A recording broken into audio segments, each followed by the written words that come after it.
Problem इतनी लंबी जाएगी ना कि एग्जाम हॉल तक पहुंचेगी। कब अप्लाई करें, कहां अप्लाई करें, जो डर आपको बना रहता है उसी डर की गर्दन पकड़ के हम आपको पूरी फिजिक्स एक इजी वे से सिखा देंगे। अब आपकी फिजिक्स एक डिफरेंट लेवल पे जाने वाली है विद न्यूमेरिकल वाला।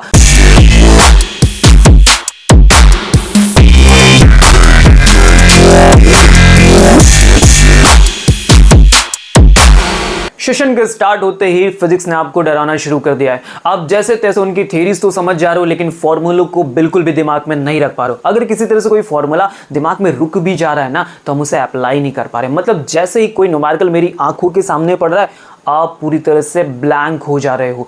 यानी सेशन स्टार्ट हुआ और न्यूमेरिकल्स ने अपनी प्रॉब्लम क्रिएट करनी शुरू कर दी, और ये प्रॉब्लम इतनी लंबी जाएगी ना कि एग्जाम हॉल तक पहुंचेगी। ये एग्जाम हॉल तक ना जाए, आपको परेशान ना करे, फिजिक्स से आपको डर ना लगे, इसलिए हमने इसका इलाज पहले से ढूंढ लिया, जिसे हम एक सीरीज के फॉर्म में आपके सामने लेकर आ रहे हैं, द थ्योरी लेस फिजिक्स।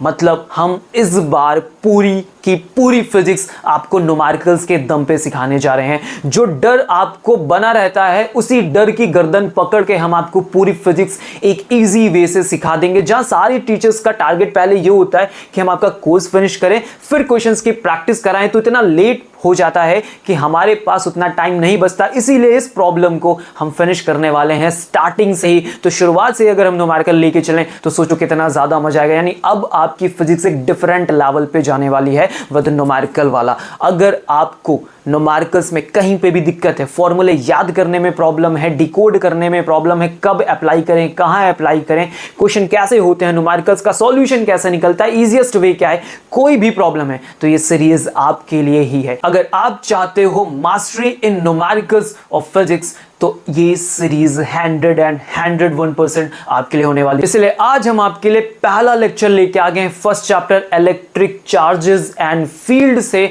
जहां हम आपको पहला टॉपिक सिखाने जा रहे हैं प्रॉपर्टी ऑफ चार्जेस। यानी प्रॉपर्टीज ऑफ चार्जेस का पूरा कॉन्सेप्ट आज आप सीखोगे न्यूमेरिकल के दम पे। तो जल्दी से हाथ में कॉपी पेन उठाओ और फिर शुरू करते हैं। एक नए तरीके से फिजिक्स को सीखने की कोशिश करते हैं, यानी हम बनने वाले हैं master in a new way.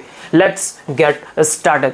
First question हमारी आंखों के सामने आ चुका है, चलते हैं, पढ़ा जाए sir. Okay, a soap bubble is given a negative charge then its radius. एक सोप बबल को नेगेटिव चार्ज दे दिया गया है, तो अब उसकी रेडियस पे क्या इफेक्ट पड़ेगा? डिक्रीज होगी, इंक्रीज होगी?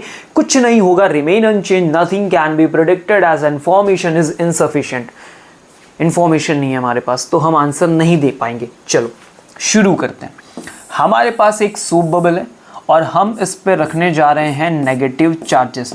तो पूरे बबल पे हमने नेगेटिव चार्जेस रख दिए। अब नेगेटिव चार्जेस मतलब क्या हो गए? ये सारे चार्जेस एक ही जैसे हैं, और हमें पता है कि लाइक चार्जेस क्या करते हैं, एक दूसरे को रिपेल करते हैं। यानी अगर दो चार्जेस क्लोजली रखे हुए तो ये रिपल्शन करेंगे, और रिपल्शन की वजह से ये चार्जेस एक दूसरे से दूर जाने की कोशिश करेंगे। और इस रिस्पेक्ट में क्या होगा, धीरे धीरे हमारी रेडियस को इंक्रीज कर जाना चाहिए, क्योंकि जैसे जैसे रिपल्शन होगा हम थोड़ा थोड़ा स्पेस क्रिएट करते जाएंगे, और इसी वजह से चांसेस किसके ज़्यादा बनेंगे कि ये स्पेस पहले से ज़्यादा इंक्रीज हो जाए। दैट मीन्स रेडियस का पार्ट भी क्या होगा, इंक्रीज हो जाएगा। क्या बात समझे? अगर यहीं पे चार्जेस मेरे अपोजिट होते तो इनके बीच में क्या होता, अट्रैक्शन, और अट्रैक्शन होता तो इसकी वजह से अगर मेरे पास कोई सरफेस होती तो वो क्या करती, कॉन्ट्रैक्ट करती। समझ गए? क्योंकि चार्जेस एक दूसरे को क्या कर देते, इलेक्ट्रिकली न्यूट्रल कर देते, तो चांसेस बनते कि इनकी सरफेस क्या हो जाए, कम हो जाए। Get it? बढ़े आगे। तो हमने सीखा अट्रैक्शन और रिपल्शन का concept. Question number 2, number of electrons in 1 coulomb of charge will be. अब मुझे बताना है नंबर 2 में कि हमारे पास कितने नंबर होंगे इलेक्ट्रॉन्स के, किसमें, इन 1 coulomb of charge. Get it? तो मुझे चार्ज की वैल्यू गिवन की गई है। सबसे पहले मैं यहाँ पे चार्ज लिखना चाहूँगा, charge is equal to 1 coulomb, और मुझसे फाइंड आउट करने के लिए क्या बोला गया है, नंबर ऑफ इलेक्ट्रॉन्स। तो पहले बात करते हैं कि जो चार्ज का फॉर्मेशन होता है वो होता किससे। तो चार्ज का फॉर्मेशन करने के लिए मुझे किसकी ज़रूरत पड़ती है, इलेक्ट्रॉन्स की ज़रूरत पड़ती है। जितने सारे इलेक्ट्रॉन्स होंगे उतने इलेक्ट्रॉन्स को अगर मैं एक एक करके रखता जाऊंगा तो चार्जेस फॉर्म होते जाएंगे। तो सिंपल सा फॉर्मूला है, Q इज इक्वल टू एक इलेक्ट्रॉन रखा तो चार्ज बनेगा, दो इलेक्ट्रॉन रखा तो चार्ज बनेगा, नंबर ऑफ n इलेक्ट्रॉन्स रखा तब भी चार्ज बन जाएगा। और जब मैं इसे ऐसे पुट करता हूं तो ये एक तरीका, एक प्रॉपर्टी बन के आ जाती है चार्जेस की, जिसे हम बोलते हैं क्वांटाइजेशन ऑफ चार्ज, जो इस बात को डिसाइड करके देता है कि कितना चार्ज किस फॉर्म में अवेलेबल होगा। ओके, चलिए शुरू करते हैं। तो मुझे 1 कूलम ऑफ चार्ज बनाना है, नंबर्स मुझे डिसाइड करने हैं।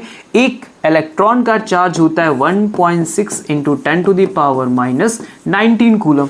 चलो n कैलकुलेट किया जाए तो 1/1.6 into 10 to the power minus 19, ठीक है, माइनस 19 को ऊपर लेके चलेंगे, नेगेटिव पावर क्या हो जाती है सर, पॉजिटिव पावर में कन्वर्ट हो जाती है। अभी मेरे पास बचा 1/1.6 और इसे जब हम सॉल्व करेंगे तो रिजल्ट आएगा 0.625। फाइनली हम इसे लिखेंगे तो मुझे मिलेगा 6.25 into 10 to the power 18 electrons. क्या बात समझ में आई? क्या बात समझ में आई? मतलब अगर 1 कूलम ऑफ चार्ज बनाना है तो इतने नंबर ऑफ इलेक्ट्रॉन्स चाहिए। इसका मतलब 1 coulomb charge is a powerful charge, ठीक है, as a comparison of number of electrons. क्या रेंज जा रही है? 10 टू द पावर 18 की रेंज जा रही है। आप समझ रहे हो? This is the very huge amount of the electrons. और जो हमने फॉर्मूला यूज किया है, ये फॉर्मूला किससे बिलोंग करता है? ये बिलोंग करता है क्वांटाइजेशन से। कोई भी चार्ज अगर आपको फॉर्म करना है तो उसके लिए क्या लेके आना पड़ेगा? नंबर्स ऑफ इलेक्ट्रॉन लेने पड़ेंगे। That's the formula. Simple, easy. जितने इलेक्ट्रॉन्स लोगे उतना चार्ज बनके क्या होगा? तैयार होगा। चलते हैं हम लोग नेक्स्ट पार्ट पे।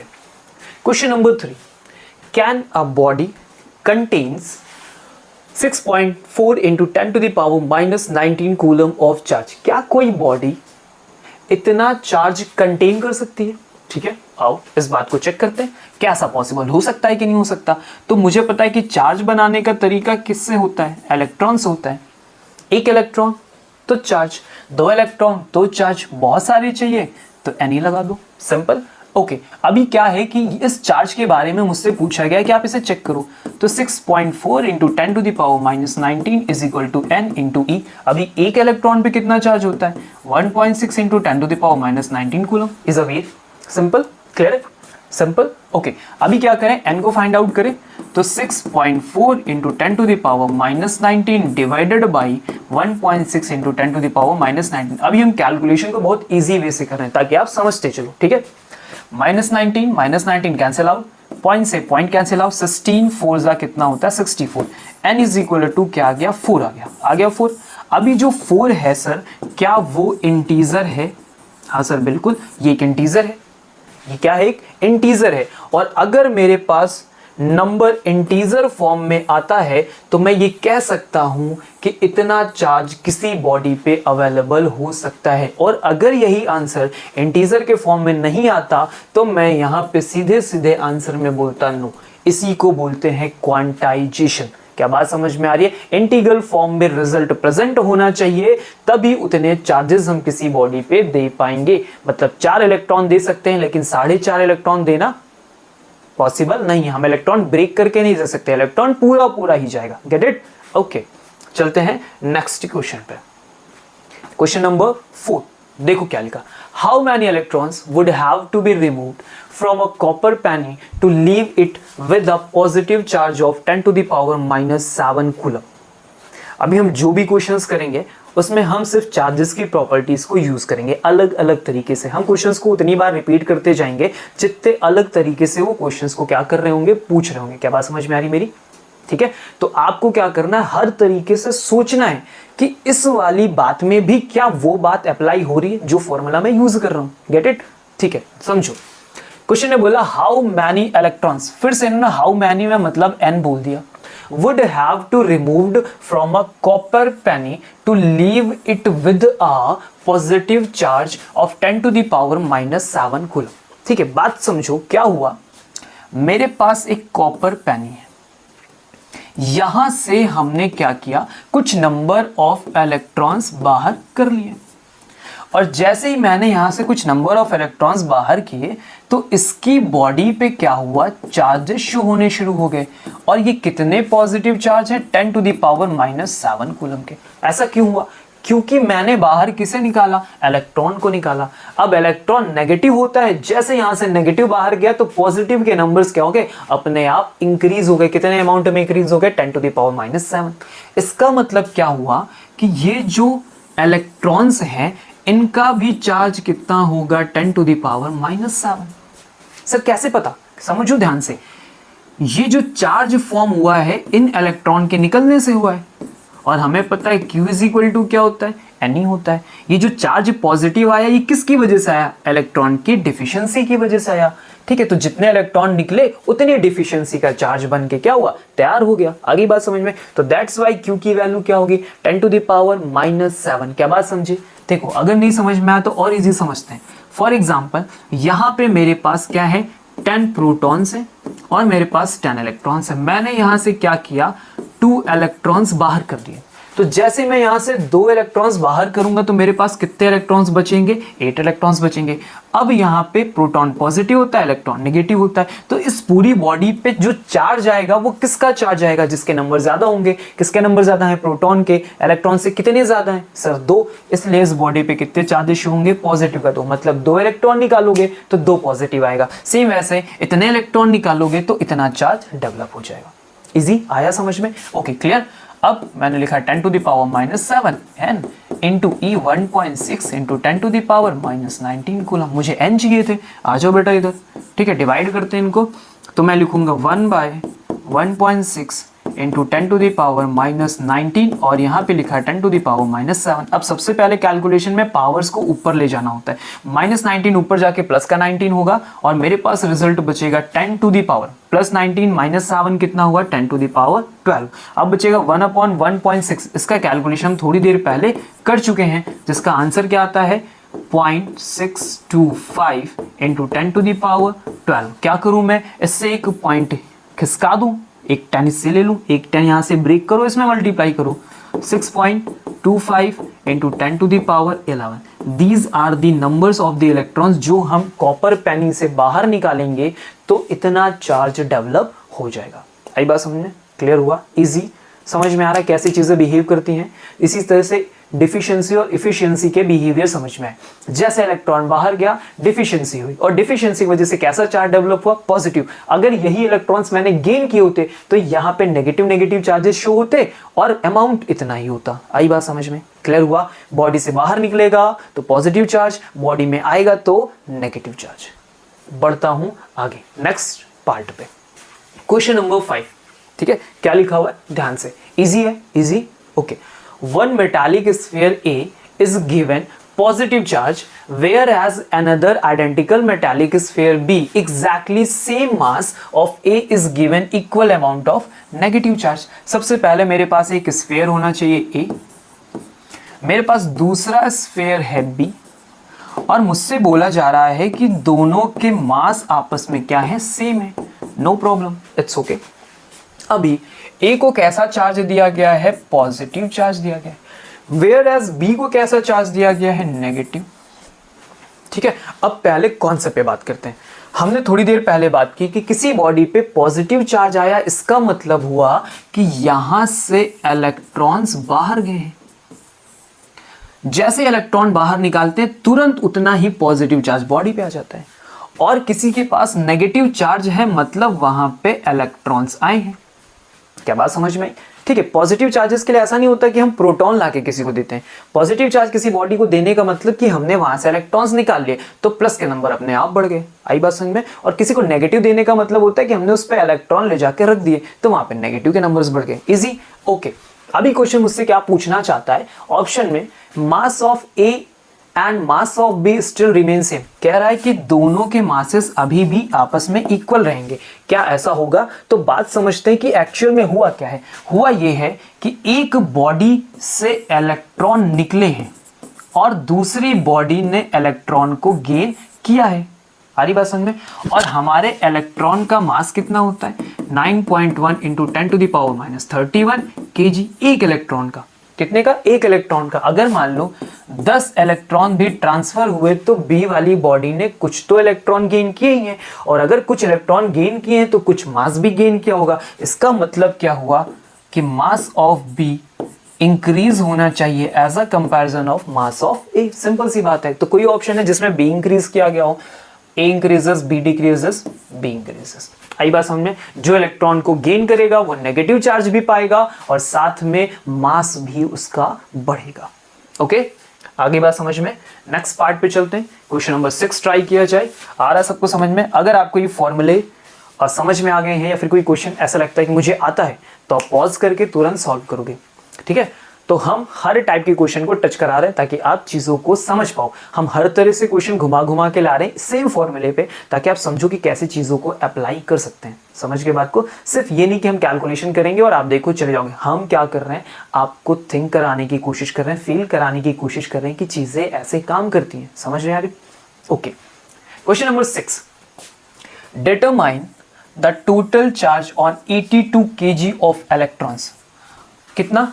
इलेक्ट्रॉन्स का टोटल मास मुझे गिवन किया गया है सर 82 kg। अगर इतना इलेक्ट्रॉन एक साथ कंबाइन कर दें, यानी वो 82 kg का मास फॉर्म करे, तो बताओ कि उससे टोटल कितना चार्ज बनेगा। ठीक है, प्रॉब्लम देख ली बिल्कुल। अभी से अलग तरह की प्रॉब्लम है ये। अब इसे कैसे सॉल्व करेंगे? हमारे पास तो फॉर्मूले लिमिटेड है। Q is equal to any just a single formula, और प्रॉब्लम तो पूरी डिफर होगी, तो कैसे सॉल्व करोगे? ठीक है, अब समझो बात को। सबसे पहले मैं दिमाग लगाऊंगा कि मुझे तो टोटल मास बताया गया है। अब ये इतने सारे इलेक्ट्रॉन्स मिले होंगे तो ये मास बना होगा। तो पहले मैं बात करूं कि एक इलेक्ट्रॉन के पास मास कितना होता है। एक इलेक्ट्रॉन का mass 9.1 into 10 to the power -31 kg। अब ऐसे ही ढेर सारे इलेक्ट्रॉन्स मिलते गए और उन्होंने इतना मास बना दिया। तो क्या मैं यहां से नंबर पता कर सकता हूं कि कितने इलेक्ट्रॉन्स ने मिलकर ये बनाया होगा?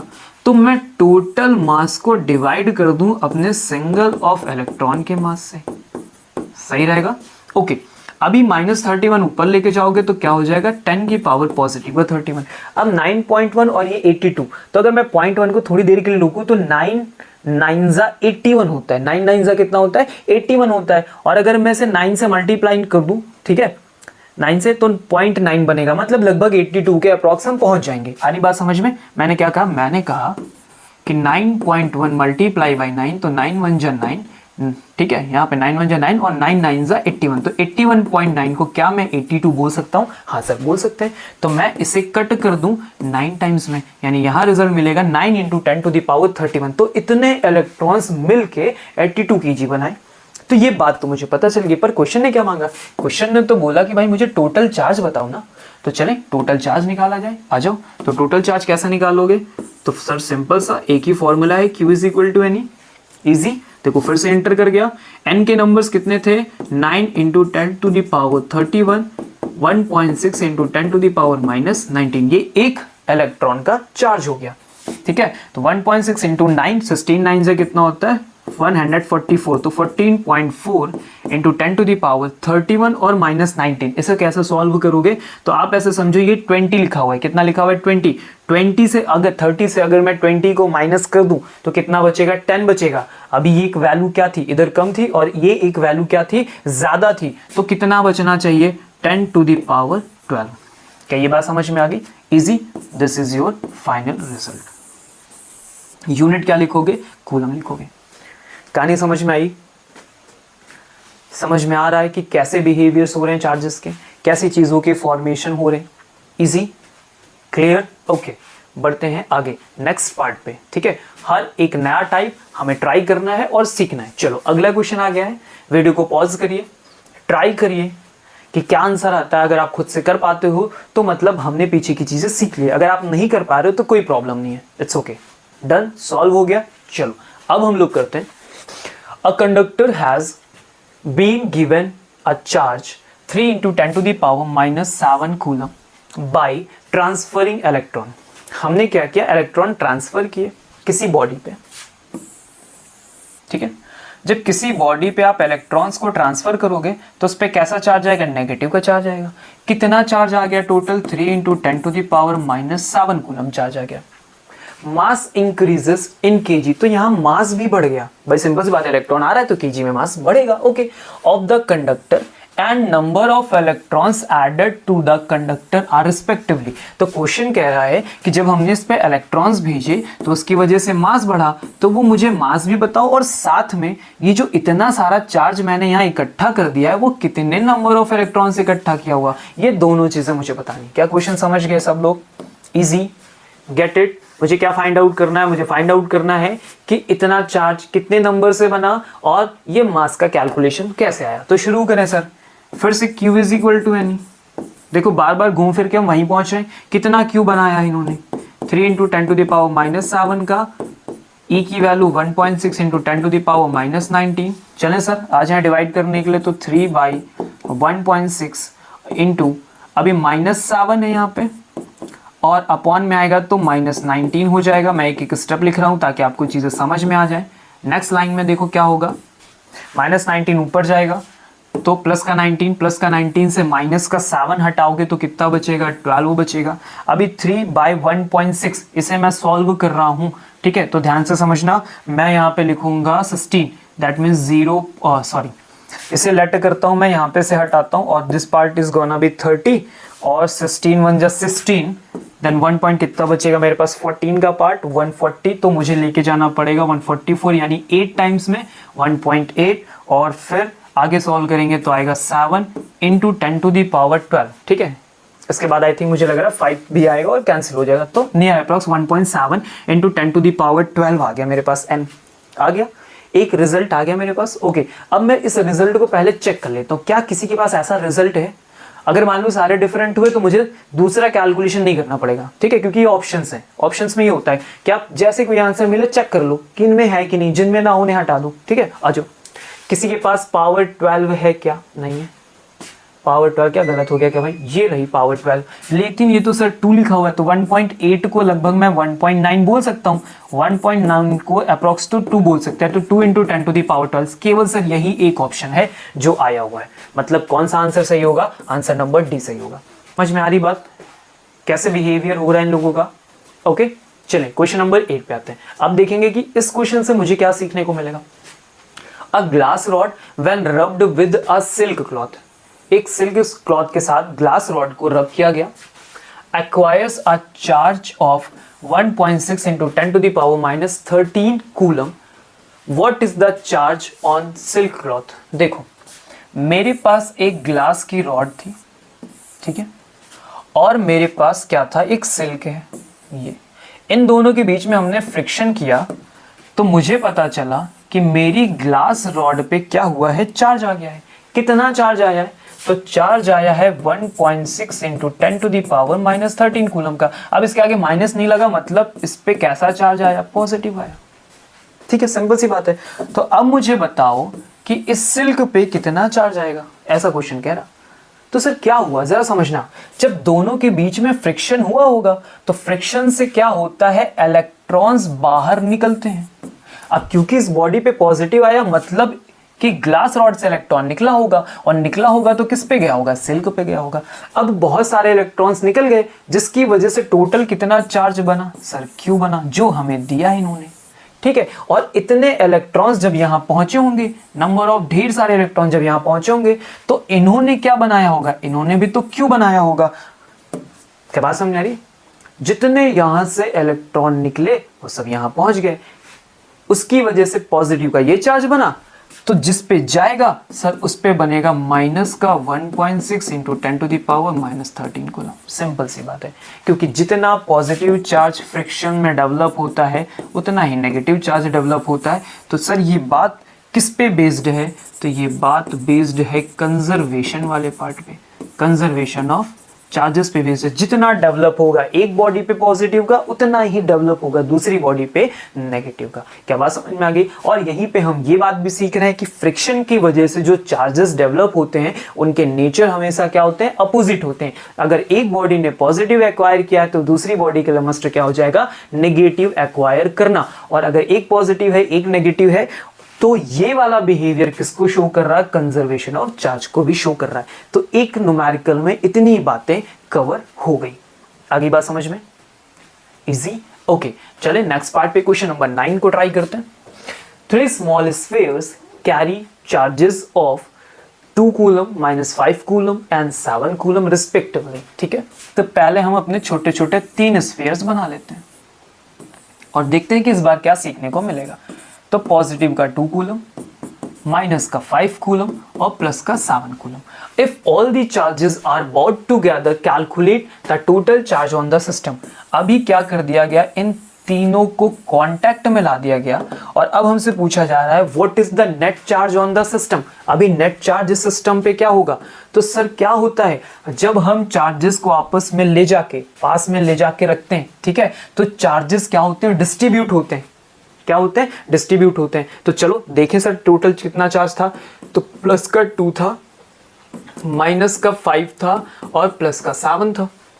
सबको ऐड करो, 7 2 9 माइनस 5 कितना हो गया, 4 कूलम। यानी इनका कंबाइन जो रिजल्ट होगा वो कितना होगा, 4 कूलम चार्ज होगा। क्या बात समझ में आई। और ये कौन सी प्रॉपर्टी को शो कर रहा है, तो चार्जेस की प्रॉपर्टी में हमने पढ़ा है एडिटिविटी प्रॉपर्टी, जिसमें क्या होता है हम चार्जेस को उन्हें उनके अलजेब्रिक फॉर्म में क्या करते हैं, अलजेब्रिक फॉर्म में हम ऐड कर देते हैं। क्या बात समझे।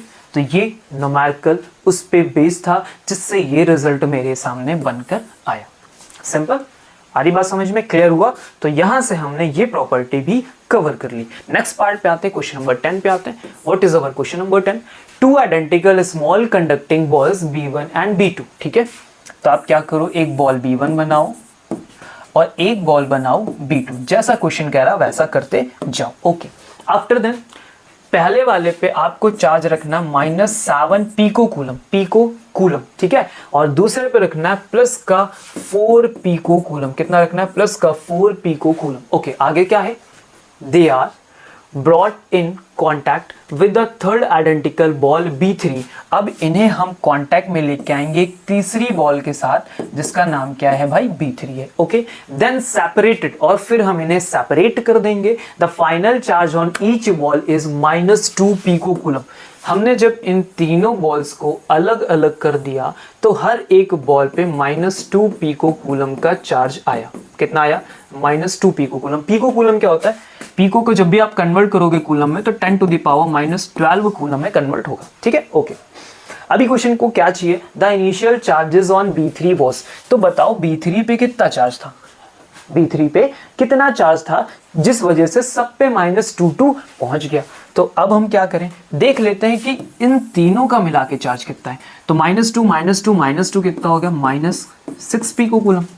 जितना चार्ज बाद में उतना पहले तो रहा होगा ना, सिंपल सी बात है। जो चार्ज अभी है, चार्ज डिस्ट्रॉय तो होता नहीं है, तो वो चार्ज पहले भी रहा होगा। तो सारे चार्जेस को जोड़ने के लिए से मैं x सेलेक्ट कर लूं, x -7 + 4 = -6। ठीक है, -7 और 4 कितना होगा, -3 = -6। मैं उधर भेज दूं तो -6 + 3 कितना हो जाएगा, -3 का पिको कूलम। यानी इनिशियली इस बॉडी पे कितना चार्ज था, -3 पिको कूलम।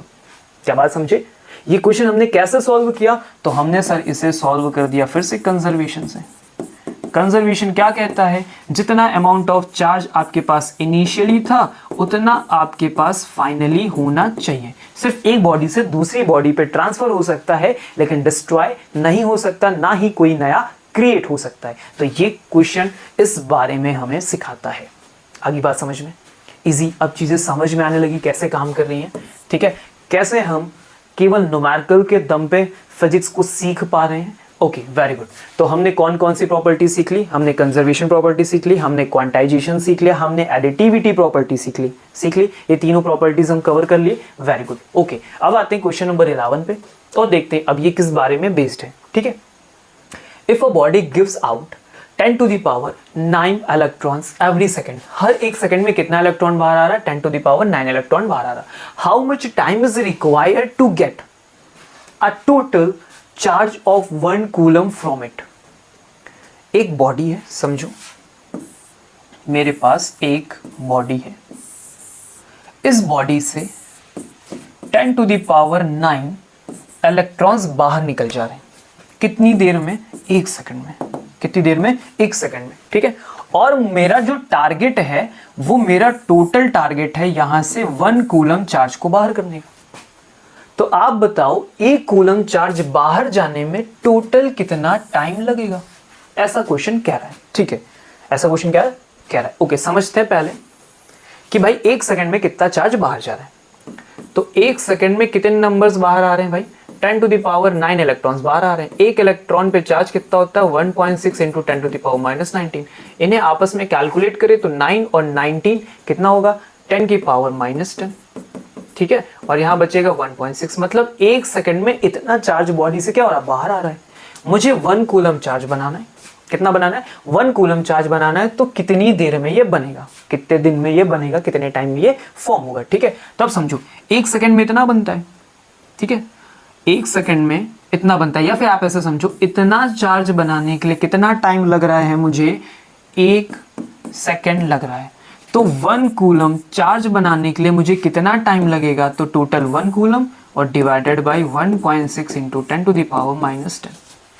क्या बात समझ में आई आपको। ओके, -10 को ऊपर लेके जाएंगे तो 10⁻10 पॉजिटिव हो जाएगा। 1.6 से 1 डिवाइड करेंगे तो देखो कई बार कर चुके हैं, कितना आएगा 0.625 इंटू, अभी इसे क्या लिख लें 6.25 इंटू 10⁻9। ठीक है, तो इतना जो है मेरे पास टाइम का पार्ट आने लगा।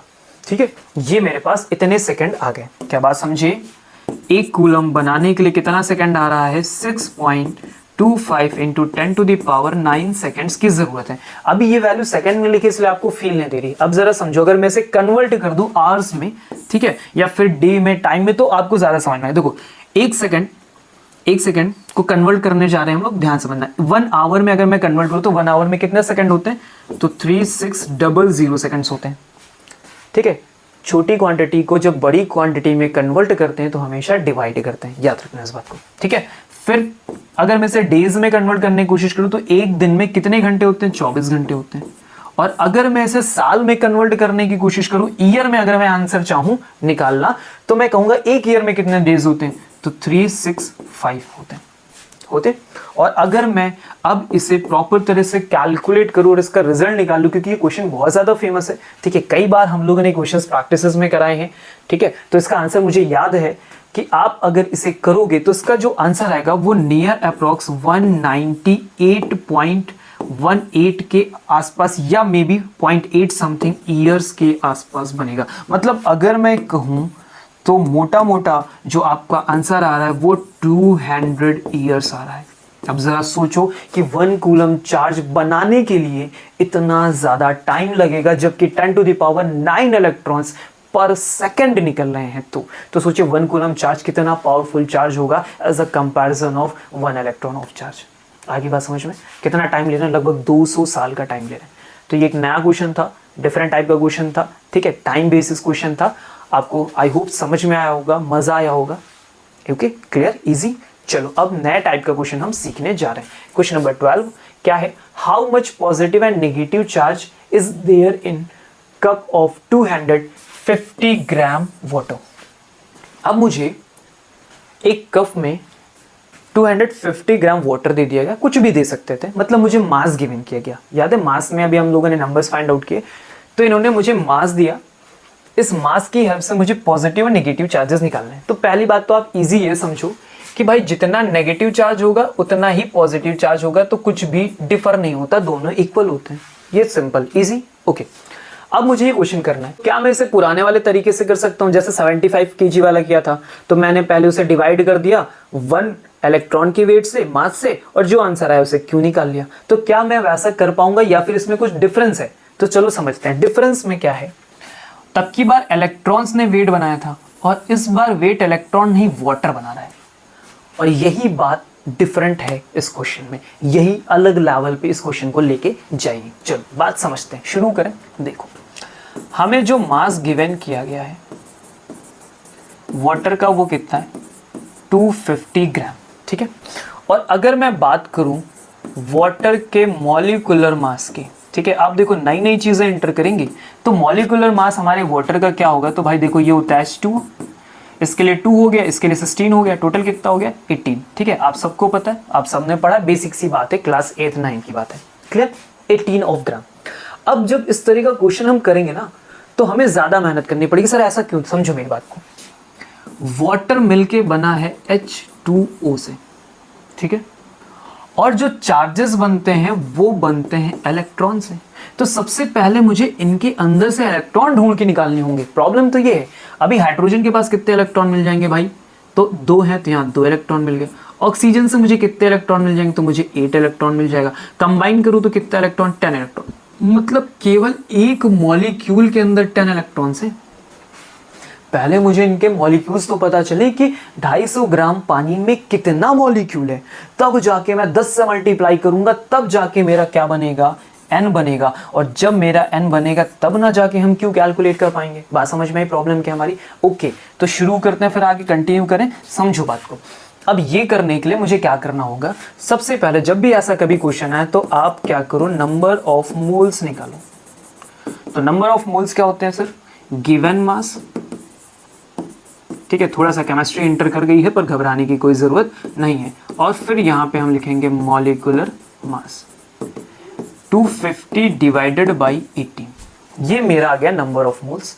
अब आपको पता होना चाहिए कि इन अ 1 मोल कितने, किसी भी अमाउंट के, किसी भी मटेरियल के 1 मोल में कितने नंबर ऑफ टर्म्स प्रेजेंट होते हैं? कितने नंबर्स ऑफ टर्म प्रेजेंट होते हैं? तो सर वो होते हैं हमारे एवोगैड्रो नंबर्स। और सर वो कितने होते हैं एवोगैड्रो नंबर्स? तो 6.023 इंटू 10 टू द पावर 23। इतने नंबर्स आपको 1 मोल में मिल जाएंगे। Get it? तो अगर मैं बात करूं भाई 1 मोल में इतने मॉलिक्यूल्स हैं, तो इतने मोल्स में कितने मॉलिक्यूल होंगे? ठीक है, तो 250 बाई 18 मोल्स में कितने मॉलिक्यूल होंगे? तो 250 by 18 multiply by 6.02 into 10 to the power 23। क्या बात समझ में आई? इजी, यहाँ तक समझ में आ रहा? चलो कैलकुलेशन करते हैं। आज जो कैलकुलेशन करने का तरीका थोड़ा सा देखो कैसे सॉल्व कर पाओगे। भाई देखो ये 6.02 है, तो 2 का उतना इफेक्ट नहीं आएगा, सिर्फ 6 मान सकते हैं। तो 6 3 से कितना हो गया? 18 हो गया। चलो इसे 3 से कैंसिल आउट किया जाए, ठीक है, करें। तो 3 8 जा कितना होगा? 24 होगा। 10 बचा मेरे पास, 10 बचा तो मेरे पास क्या हो गया? 3 3 जा 9 हो गया। फिर पॉइंट लगाओगे, 10 बचेगा, फिर 3 3 जा, तो 8.33 आता जाएगा। यानी फाइनल मेरे पास आंसर आया 83.3 इंटू 10 टू द पावर 23। तो ये क्या निकल के आ गए भाई? नंबर्स निकल के आ गए। किसके? नंबर ऑफ मॉलिक्यूल्स निकल आए। अभी सिर्फ नंबर ऑफ मॉलिक्यूल्स आया, मैं लिख देता हूं, नंबर ऑफ मॉलिक्यूल्स इतने निकल के आ गए। ठीक है, अब इतने मॉलिक्यूल्स, तो एक मॉलिक्यूल में कितने नंबर ऑफ इलेक्ट्रॉन्स होंगे? तो वो हमने वहां पे निकाल के रखा था, कितने? 10 इलेक्ट्रॉन्स। कितने इलेक्ट्रॉन्स होंगे? 10 इलेक्ट्रॉन्स होंगे। तो आप बताओ कि 83.3 मॉलिक्यूल्स में कितने होंगे? तो 83.3 इंटू, अच्छा वो भी था, तो 10 टू द पावर 23 इधर लिख लेता हूँ, into 10 to the power 23 multiply by 10। तो एक पावर और बढ़ा दीजिए, 83.3 into 10 to the power 24 electrons होंगे। तो ये सर फाइनली मेरे पास n आया है। अब जाके अब Q बना सकते हैं? बिल्कुल बना सकते हैं सर, दौड़ के बना लेंगे अब तो Q इज इक्वल टू क्या लिखोगे? NE लिखोगे। क्या लिखोगे? Q is equal to NE लिखोगे। ठीक है, नंबर्स मेरे पास क्या है? 83.3 into 10 to the power 24 multiply by E 1.6 into 10 to the power minus 19 coulomb. Clear है? चले 1.6 को 83.3 से मल्टीप्लाई करते हैं। तो आ जाओ भाई, छुटकी सी मैथ लगाते हैं दौड़ के। आता है सबको मैथ लगाना? 83.3 इंटू 1.6, ठीक है, टन टन टन टन मल्टीप्लाई। चलो 6 3 जा 18, 6 3 जा 18, 19 और 8 6 जा 48, ये हो गया 49। मल्टीप्लाई करते हैं सर, 3 3 8। चलो जल्दी से ऐड करते हैं सर, 8 9 3 12 12 13 और 8 4 12 और सर फिर से 13। सर कितने पॉइंट है? 2 पॉइंट है, तो यहाँ लगा दो। कितना आ गया? 133.28 इंटू 10 टू द पावर 24 और 19 में कितने का गैप होगा भाई? 19 में 5 ऐड करोगे तो आ जाएगा। ठीक है, अगर मैं इसका 5 5 यूज करना चाहूँ तो कर सकता हूँ, अदरवाइज ये मेरे इतने अमाउंट ऑफ कूलम चार्ज बन के तैयार हो गया। That's your answer. आई बात समझ में? क्या क्लियर हुआ? ठीक है, डिफरेंट टाइप का क्वेश्चन था। तो क्या टारगेट करना है सर? पहले नंबर ऑफ मोल्स निकालो, ठीक है, और नंबर ऑफ मोल्स में जाके फिर मॉलिक्यूल्स निकाल लो, वो कैसे मिलेंगे, एवोगैड्रो नंबर से मल्टीप्लाई करने पे मिल जाते हैं। ठीक है, फिर एक मॉलिक्यूल देखो किसका मॉलिक्यूल है, वाटर का था, तो वाटर के एक मॉलिक्यूल में कितने इलेक्ट्रॉन्स, उनसे मल्टीप्लाई करो तो फाइनल n निकलेगा, जिसे ले जाके Q = NE में हम फिर से रख देंगे। आगे बात समझ में? ठीक है, क्वेश्चन समझना। अब थोड़ा थोड़ा हम लेवल हल्का हल्का बढ़ा रहे हैं, पहले इजी किया हमने, फिर थोड़ा थोड़ा लेवल आसान है, समझ में आ जाएगा। देखो चीजें वही है, Q = NE, Q = NE, बार बार वही है, बस बीच में थोड़ी थोड़ी डिफरेंट चीजें आ जाती हैं जो अलग से ऐड करके क्वेश्चन को कठिन करने के लिए किया जाता है। फॉर्मूला तो Q = NE ही है सर, बस आपको प्रॉब्लम वो क्रिएट करके देंगे कि तुम n निकाल के दिखाओ, तो n निकालने के लिए उन्होंने नई नई चीजें बना के दी थी कि ऐसी प्रॉब्लम है, ऐसी प्रॉब्लम है, ऐसी प्रॉब्लम है, बस वही समझना है मुझे, और किसी तरह से हम वहां पहुंचे तो आंसर दोबारा वही आएगा। ओके, चलो question number 13, when a negative charge -q is brought near one face of metal cube. Metal cube का भाई कोई एक फेस ले लो, ये हो गया मेटल क्यूब का एक फेस, और इसके सामने हम माइनस कोई क्यू चार्ज लेके चले गए, तो बताओ द फेस बिकम्स, कितना सिंपल सा क्वेश्चन है। तो भाई ये फेस कैसा हो जाएगा, अब समझो ये -q का चार्ज है, तो ये -q का चार्ज इस फेस में किस चार्ज को अट्रैक्ट करेगा, पॉजिटिव चार्ज को अट्रैक्ट करेगा, यानी इस पे टोटल कितना पॉजिटिव आएगा, प्लस का क्यू आ जाएगा, सिंपल सी बात है। ठीक है, ये कौन सा मेथड है, ये कौन सा मेथड है जिसमें बिना कांटेक्ट में लाई हमने क्या क्या यहाँ चार्ज डेवलप कर दिया, वो भी सेम, तो इसे बोलते हैं सर हम इंडक्शन मेथड। क्या बोलते हैं सर, इंडक्शन मेथड। बिना कांटेक्ट में लाए हम सेम अमाउंट का चार्ज डेवलप कर देते हैं, वो भी in opposite form, known as the induction method. Okay, question number 14 पे आ जाए। क्या बोला है, 3 concentric metallic spherical shells of radii R, 2R, 3R। Okay, तो अगर ऐसा आपने बोल दिया है तो हमें थोड़ा सा काम करना पड़ेगा। चलो क्या काम है देखो, तो मेरे पास पहले एक है R, फिर मेरे पास एक दूसरा है जिसका नाम है 2R, और फिर मेरे पास एक और होना चाहिए जिसका नाम क्या होना चाहिए, 3R होना चाहिए। ठीक है, ओके, तो छोटू से बना, चलो ठीक है, डन। तो शुरू करें सर अपनी कहानी को। ओके सर, शुरू करिए। तो ध्यान से समझना, पहली रेडियाई मेरी R की है, तो ये R रेडियाई हो गया, ये 2R रेडियाई हो गई, और ये कितनी हो गई भाई, 3R रेडियाई हो गई। ओके, अभी पहले वाले को चार्ज इन्होंने क्या दिया है भाई, छोटा सा Q1 दिया है, फिर छोटका सा Q2 दिया, और फिर छोटका सा Q3 दिया। ओके, अभी क्वेश्चन पूछा था ratio of charges given to the shells Q1 ratio Q2 ratio Q3। It is found that the surface charge densities on the outer surface of the shells are equal। ठीक है, एक नई चीज आई है sir, क्या, charge densities. कैसी charge density, surface charge density. अभी हम लोग आगे से पढ़ेंगे, बट क्योंकि ये टर्म जो था इससे रिलेटेड था, हमारी प्रॉपर्टी से रिलेटेड था, इसलिए हमने इसे एंटर कराया, जिसमें एक नया टर्म क्या है, चार्ज डेंसिटी का। देखो कोई सरफेस है और उस सरफेस पे आप क्या करोगे, चार्ज रखोगे। ठीक है, तो वो क्या होगा, उस पूरे सरफेस पे चार्ज ऐसे करके फैल जाएगा, डिस्ट्रीब्यूट हो जाएगा। ठीक है, तो कितने अमाउंट में फैला है, कितने डेंस अमाउंट में फैला है, उसी को क्या बोलते हैं, चार्ज डेंसिटी। तो यहाँ रिप्रेजेंट करते हैं चार्ज डेंसिटी को सिग्मा = Q/A से। इस सरफेस एरिया पे कितना चार्ज आपने रख दिया, that is the density, simple सी बात है। ठीक है, तो यही सरफेस चार्ज डेंसिटी है। तो क्वेश्चन ने बोला कि सरफेस चार्ज डेंसिटी जो है वो क्या है, सेम है, ये बात है। तो अब बताओ कि Q1, Q2, Q3 का रेशियो क्या होगा। देखो क्वेश्चन थोड़ा अलग लेवल का, डिफरेंट लेवल का हो सकता है, मुश्किल लग रहा हो, पर है बहुत इजी। ठीक है, चलें कनेक्ट करें, कनेक्ट करोगे तो हो जाएगा। चलो समझो बात को, क्या होगा, अब क्या होगा समझना ध्यान से।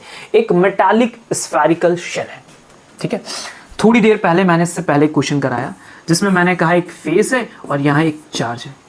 तो जैसे -q तुम इसके पास लेके आए, इसके पास कौन सा चार्ज डेवलप हो गया, +q। कौन सा मेथड सिखाया, इंडक्शन मेथड। सेम वही मेथड यहाँ काम करने वाला। Are you ready for that, are you ready for that. कौन सा मेथड, इंडक्शन मेथड काम करेगा, ध्यान समझना। जैसे ही मैंने सरफेस पे Q1 रखा, तो ये जो नीचे वाली सरफेस है ना, ये इंड्यूस हो जाएगी। ये Q1 कैसे है, ऐसा नहीं रखा, Q1 क्या है, पूरे में ऐसा ऐसा डिस्ट्रीब्यूट है, ऐसे करके पूरे में डिस्ट्रीब्यूट है, पॉजिटिव पॉजिटिव पॉजिटिव पॉजिटिव। तो यहाँ कैसा है, चार्ज बन के तैयार होगा। तो मैं एक और कलर को इंट्रोड्यूस करा लेता हूँ भाई, आजा आजा आजा। यहाँ पे कौन सा चार्ज आएगा, नेगेटिव नेगेटिव नेगेटिव नेगेटिव। दिख रहा है, दिख रहा है, क्लियर है। यहाँ पे कौन सा आ जाए, नेगेटिव। कितना नेगेटिव, जितना आप यहाँ पॉजिटिव तुमने रखा है।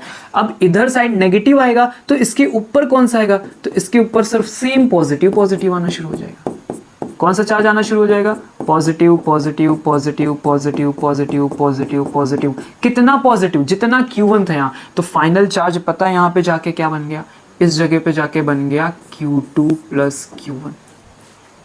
भाई Q2 तो यहाँ पहले से था ही, Q2 तो सर यहाँ पे पहले से डिस्ट्रीब्यूट था ऐसे ऐसे करके, ठीक है। और तुम्हारा जो है इंडक्शन की वजह से Q1 वाला चार्ज माइनस से होते हुए प्लस बन के ऊपर वाली सरफेस पे पहुंच गया, तो यहाँ कितना चार्ज हो गया, Q2 प्लस Q1 हो गया। अब समझो मेरी बात को, अब समझो Q2 प्लस Q1 दोनों यहाँ पे इकट्ठा हो गए, तो ये दोनों मिलके यहाँ पे कौन सा चार्ज बनाएंगे, माइनस माइनस का, माइनस माइनस का, ठीक है। माइनस माइनस का चार्ज डेवलप करेंगे, कितना अमाउंट डेवलप करेंगे, जितना Q2 प्लस Q1 है उतना ही यहाँ पे इंडक्शन होगा, जितना यहाँ माइनस उतना प्लस, तो Q2 प्लस Q1 यहाँ इंड्यूस होगा। अब इधर माइनस आया तो सरफेस के ऊपर कौन सा आएगा, भाई सब प्लस प्लस का आ जाएगा, ठीक है। सरफेस के ऊपर कौन सा आ जाएगा, प्लस प्लस का आ जाएगा, ऐसे करके ढेर सारा प्लस चार्ज यहाँ पे डेवलप हो जाएगा। कितना प्लस चार्ज डेवलप होगा, सर जितना नीचे माइनस का है, मतलब यहाँ क्या हो गया, Q3 प्लस, मैं इसको दूसरे कलर से लिखूँ तो समझ में आया आपको, Q3 plus Q2 plus Q1। क्या बात समझ में आई, यहाँ से चार्ज इंड्यूस्ड हुआ इंडक्शन मेथड से, Q1 बना, और ये दोनों ने इंड्यूस करके Q3 वाली सरफेस पे Q2 प्लस Q1 बना दिया। और अब हम करेंगे सर कैलकुलेशन। क्या समझे, प्रॉपर्टी तरीका समझे, अब बस इतना ही इंपॉर्टेंट था, इसके बाद सब इजी हो जाएगा। करके दिखाएं, चलो। पहले वाले सरफेस पे कितना चार्ज, सर पहले वाले पे तो Q1 ही है। सरफेस एरिया स्फीयर का 4 पाई आर स्क्वायर होता है, तो 4 पाई रेडियस आर है, तो हमने कहा R square is equal to Q2 पे कितना चार्ज है, भाई टोटल चार्ज लिखना, तो Q2 प्लस Q1 हो गया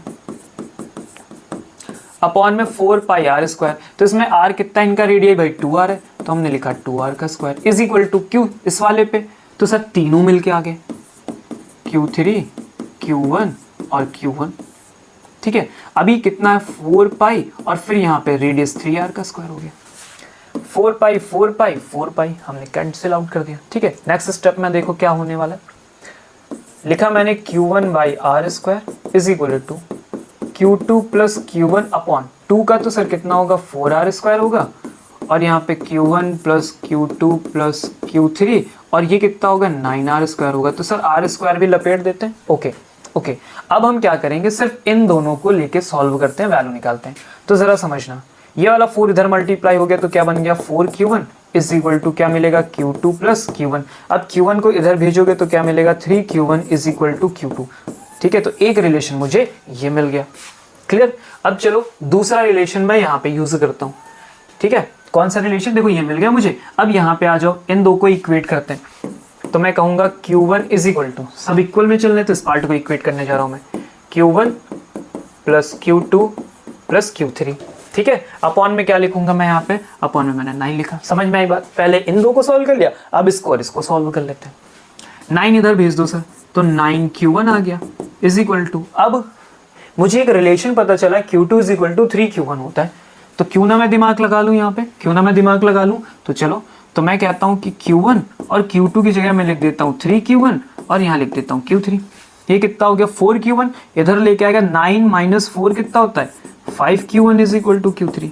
तो ये देखो ये रिलेशन आ गया मेरे पास। आई बात समझ में सबको, क्लियर हुआ। चलो थोड़ा सा ऊपर लेके चलते हैं और फाइनल आंसर अब लिख के देते हैं इनको। इन्होंने मुझसे बोला Q1 का रेशियो Q2 और Q3 के साथ दो, तो Q1 तो सर Q1 ही रह गया, Q2 की जगह मेरा आंसर आया 3 टाइम्स ऑफ Q1 और इसकी जगह आंसर आया मेरा 5Q1। Sir Q1 Q1 Q1 1 ratio 3 ratio 5, क्या है कोई ऑप्शन?